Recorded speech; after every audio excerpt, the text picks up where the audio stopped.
अभी European union से हमारा मोबिलिटी पैक्ट हुआ है जी, है ना, कि ज्यादा से ज्यादा हम स्किल्ड लोग, अगर हम अपने स्किल्ड लोग बनाते हैं, जो युवाओं के क्षेत्र में आप देखेंगे, शिक्षा के क्षेत्र में, क्योंकि शिक्षा को रोजगार और आत्मनिर्भरता से इसमें जो बात की है उसके लिए जो घोषणाएं हैं, अगर उसको ध्यान से देखेंगे तो आने वाले समय में सबसे ज्यादा तो केरल की नर्स से लेकर के वो जाती हैं वहां बाहर, उनके यहाँ जाने का एक कैरेक्टर है। तो अगर ये सब चीजें विकसित होती है तो इस समय यूरोप जाने के और बाकी जगह लाभ उठाने वाले में कौन होंगे? मूल बात यह थी कि इस समय जो मैं फिर बोल रहा हूं कि जो ग्लोबल चैलेंज है वो केरल के लिए भी है, वो पश्चिम बंगाल के लिए, बिहार के लिए, संपूर्ण देश के लिए है। और फिर मेगा टेक्सटाइल अगर बढ़ रहा है तो उसमें तो केरल भी है, नहीं गांधी जी है। वो जो हस्त का ये केरल के बारे में शायद बहुत कम लोग जानते हैं कि स्वयं जो है गांधी जी की यात्रा भी हुई थी वहां, चरखा के विकास के लिए बहुत सारे सेंटर आज भी हुए हैं। और सबसे इसमें जो आयुष की बात है, देखो इस बार आप ध्यान देंगे केरल में तो जो बायोफार्मा, जो आयुष पर इतना ध्यान दिया जा रहा है, केरल तो इस समय, केरल और कर्नाटक का मैसूर का वो पार्ट, ये सबसे बड़ा केंद्र है। जो इस समय हेल्थ टूरिज्म की जो बात होती है उसमें योगा है, उसमें आयुष के लिए तो इस बार इतना कुछ है। तो केरल को अलग से भी आप देखेंगे तो बाकी कुछ है, वो उसकी ओर जाता ही नहीं है। केरल के लोगों को निश्चिंत रहना चाहिए कि भारत सरकार, केरल के लोग तो निश्चिंत रह लेंगे, लेकिन शशि थरूर अभी निश्चिंत नहीं हुए हैं। ठीक वैसे ही असम के लोगों की भी हम बात कर लें। असम में भी चुनाव है और इससे लेकर सियासी तनाव है। बीजेपी तीसरी बार क्या असम में सरकार बना लेगी, ये सवाल तो उठ ही रहा है।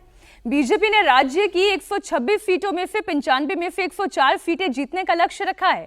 आज के बजट से इस लक्ष्य को हासिल करने में कितनी मदद मिलेगी ये देखना होगा। असम के लिए इस बजट में कई बड़े ऐलान हैं। बात करें असम समेत नॉर्थ ईस्ट स्टेट में बुद्धिस्ट सर्किट का विकास होना, टियर 2 और टियर 3 शहरों और मंदिरों वाले कस्बों के आधुनिकीकरण के लिए 5000 करोड़ रुपए का प्रावधान किया गया। असम के छोटे छोटे शहरों को आधुनिक बनाने में यह मदद करेगा। हाई वैल्यू क्रॉप अगरवुड के प्रोडक्शन में केंद्र सरकार मदद करेगी। ब्यूटी इंडस्ट्री और मेडिसिन में इसका इस्तेमाल होता है। Varanasi Siliguri high speed rail corridor का फायदा भी असम को मिलेगा। लेकिन जो इस वक्त विपक्ष कह रहा है वो एक बार मैं आपके सामने पढ़ देती हूँ। देखिए विपक्ष क्या कह रहा है। रणदीप सुरजेवाला कह रहे हैं इस बजट को क्या कहना चाहिए, गरीब कल्याण में कटौती का बजट कहना चाहिए, पूंजीगत खर्च में कटौती का बजट कहना चाहिए, ग्रामीण विकास बजट में कटौती का बजट कहना चाहिए, शहरी विकास बजट में कटौती, सामाजिक कल्याण बजट में कटौती, खेती के बजट में कटौती, शिक्षा के बजट में कटौती वाला बजट कहना चाहिए। लेकिन असम को क्या मिल रहा है ये तो सबके सामने है, फिर कटौती वाला बजट कैसे?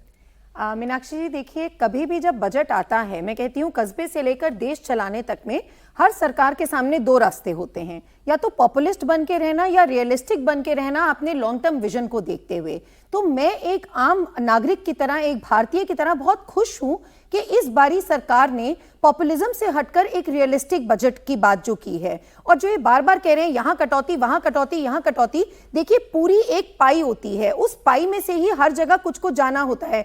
डिफेंस बजट बड़ा है और वो डिफेंस ये नहीं कि हम केवल इंपोर्ट करेंगे डिफेंस, वो जब हम अपने ब्रह्मोस से दिखा चुके हैं, हम अपने बहुत सारे मिसाइल्स जो यहाँ पे make in India for the world बन रहे हैं, हम यहाँ पे टेक्नोलॉजी ट्रांसफर्स कर रहे हैं। जब हम रशिया के साथ जो हमने ट्रेड डील्स करी हैं, ईयू के साथ जो हमने ट्रेड डील्स करी हैं, तो इन सब से एक एम्प्लॉयमेंट जनरेशन होती है, एक मल्टीप्लायर इफेक्ट होता है। इस सबको नजरअंदाज करके ये छोटी छोटी चीजों में पड़े हुए हैं, यहां कटौती वहां कटौती, ये केवल एक सियासत करने की पूरी मुहिम चल रही है, ये ना देखते हुए कि आगे क्या। देखिए इंफ्रास्ट्रक्चर, डिफेंस, इन दोनों में इतनी बड़ी ऑलमोस्ट 15 to 20% इंफ्रास्ट्रक्चर में बढ़ोतरी की बात की गई है, क्योंकि बार बार मैं ये बात बोल रही हूं कि ये एक विकसित भारत की तरफ अग्रसर होने का प्लान है।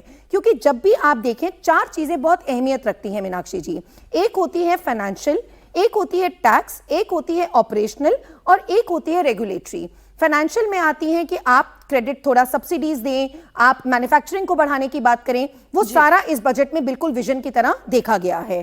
टैक्स की जो बात की गई है, जो पार्ट बी की भी अभी अवधेश जी बात कर रहे थे, बिल्कुल पार्ट बी में सारे कस्टम एग्जेम्पशंस की बात की गई है उन सब सेक्टर्स पे, चाहे वो न्यूक्लियर हो, चाहे वो ईवी हो, चाहे वो इलेक्ट्रॉनिक्स हो, चाहे वो फार्मा हो, जिन सबका फ्यूचरिस्टिक, क्योंकि आगे आने वाला समय एआई का समय है, आगे आने वाला समय इलेक्ट्रॉनिक्स का समय है, तो उन सबके ऊपर जो ये कस्टम एग्जेम्पशन की बात की गई है, ये एक बड़े तौर पर देखने वाली बात है मीनाक्षी, जो सियासती जंग में हमें नहीं भूल जानी चाहिए।